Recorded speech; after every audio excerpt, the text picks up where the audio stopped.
professional cyclist was murdered by a yoga teacher after she went out with her boyfriend. On May 11th, 2022, 34-year-old yoga teacher Caitlin Armstrong shot and killed professional cyclist Anna Wilson because she went out with her boyfriend Colin Strickland. Anna and Colin were both professional cyclists and they dated a while back when Caitlin and Colin were on a break. But when they got back together, he continued to secretly speak to Anna.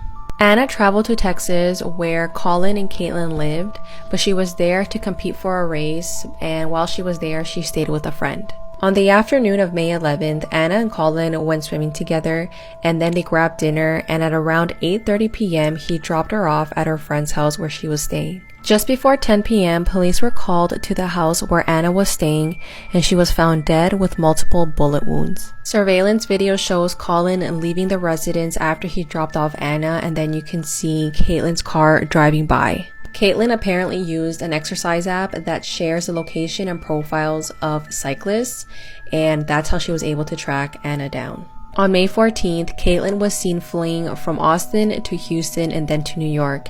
She has still not been arrested. Warning, this case is extremely disturbing. This is 3-year-old Camille Cupcake McKinney from Alabama. On October 12th, 2019, Cupcake attended a birthday party with her older brother who is 11 years old. And by the end of the birthday party, no one knew where Cupcake was. So a surveillance video ended up showing Cupcake and another little girl playing in a courtyard close by around 7:24 p.m. Apparently, both of the girls wandered off and no one knew that they left to go play. At first, they were alone, but then you could see a man approach the two girls, and whatever he said to them made both of them follow him off.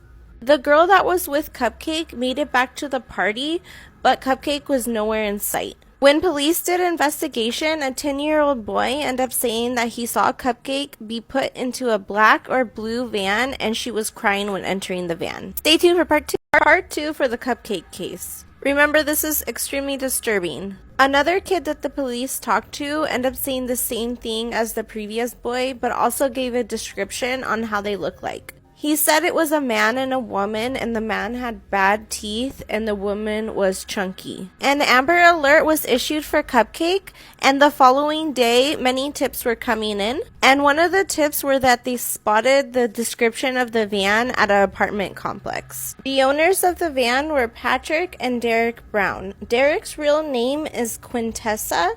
This one right here is Quintessa. Quintessa ended up changing her name to Derek in 2018 after her kids were taken away from CPS from her. Apparently, she used to put her children inside the washer machine as punishment. Stay tuned for part 3. Part 3 of the Cupcake case. Remember, this is disturbing. After her kids were taken away from her, they got in custody of her relative, and that same day, she ended up showing up to the relative's house with a gun and demanded her kids back. She ended up on a high-speed chase with the police and ended up crashing her car with the kids in it. After getting the tip about the van, they both were arrested, and police found inappropriate photos of children on his phone. As the days passed, they both didn't say anything and there was no signs of Cupcake. On October 21st, Quintessa broke down and told the police where they could find Cupcake's body. So on October 22nd, they end up discovering little Cupcake's body. Patrick's DNA was found under Cupcake's fingernails, and he also had a little scratch on his chest. Stay tuned for part 4.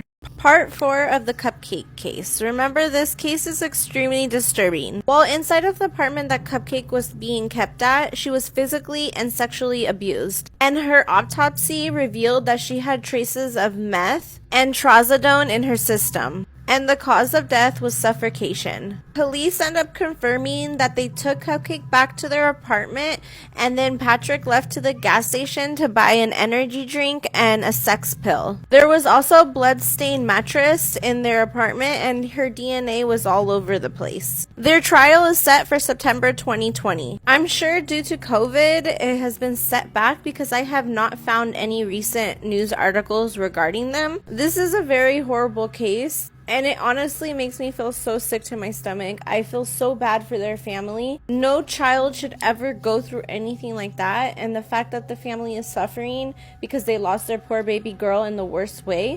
This MMA fighter said a bad trip is the reason he ripped his friend's face off. On March 21st, 2010, Jared Wyatt and his sparring partner Taylor Powell took mushrooms together. The drugs caused them to believe they were in a struggle between God and the devil. Police arrived. Jared was naked and covered in blood. Powell was on the couch, his chest was cut open, and his face, skin, and tongue had been removed. Jared had also put his heart in a wood-burning stove. Jared pleaded guilty to first-degree murder and received 50 years to life in prison. Would you like to play a game? It's time to talk about the serial killer that inspired the Scream movies. Did someone say Scream 5 is out in theaters right now? Danny Rawlings, aka the Gainesville Ripper, had a really messed up childhood. He was born in 1954 in Louisiana to a mother Claudia and father James. James was a cop and he didn't want kids, and he made that very obvious in his treatment of Danny. Basically, he would beat the shit out of him.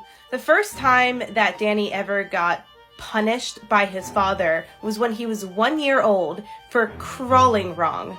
Yeah, crawling wrong. And as it does in most cases, this abuse cycle, it continued in Danny's life. Even though as a teenager he turned to Christianity and music to kind of keep him sane and centered, he started experimenting with drugs, which made this rage boiling inside of him so much worse. Eventually he tried to enlist in the Navy. They wouldn't take him, so he went over to the Air Force, and before long he was dishonorably discharged for substance abuse. Danny couldn't hold on to his composure for much longer, and after his wife left him for threatening to kill her, he completely lost it. Immediately after his wife left him in 1977, at 23 years old, Danny committed his first violent crime. He SA'd a woman that resembled his ex-wife, and then later that year killed another woman in a car accident, which sent him spiraling even more. So from the end of the 1970s all the way to 1990 when he was caught,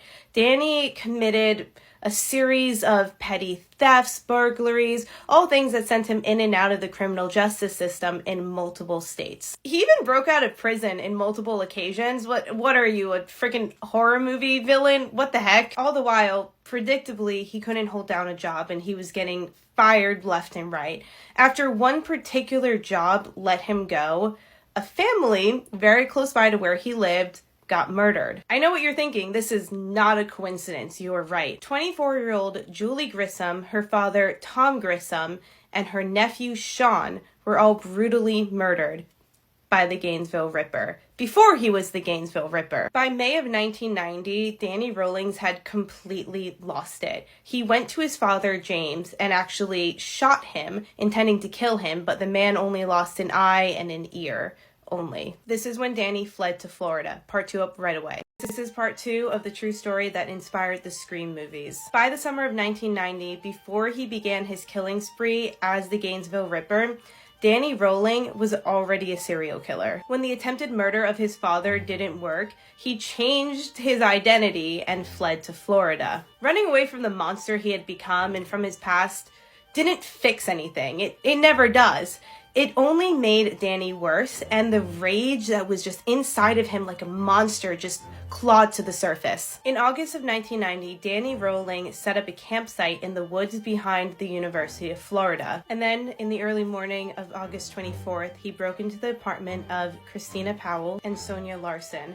They were both college freshmen starting their first year at the University of Florida. He first killed Sonia, who was in her bedroom. He taped her mouth and stabbed her to death, and also did horrible things along the way. And then he made his way to Christina, again doing horrible things, all within the same pattern.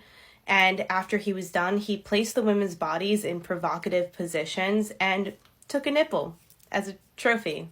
The next day, he broke into the apartment of Krista Hoyt and did the same thing. But this time, he decapitated her, cut off her nipples, and put her head on a shelf to face her body on the bed. Lastly, he killed Manuel Taboada and Tracy Paulus. These were his cleanest kills yet. While he picked up after himself, left no trace, he didn't follow his normal pattern, so some people think that he might have been interrupted or was in fear of getting caught.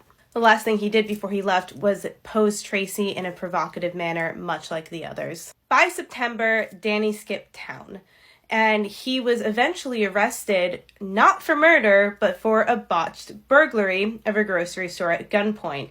This is when he admitted to everything, because everything that he used to kill these people, it was still in his car. So everything was able to be linked back to him. DNA evidence, blood, whatever you can think of, they got him for it. He was sentenced to death in 2006, and obviously Wes Craven, the creator of Scream and Nightmare on Elm Street, loves to base his horror movies on a sort of reality. So the Gainesville Ripper was his muse, I guess, for Scream. Let me know in the comments below, did you guys watch the new Scream movie? Because I am so excited. I mean, look at my nails. They're all screamed out. I love Scream. I love Scream so much. I'm so excited.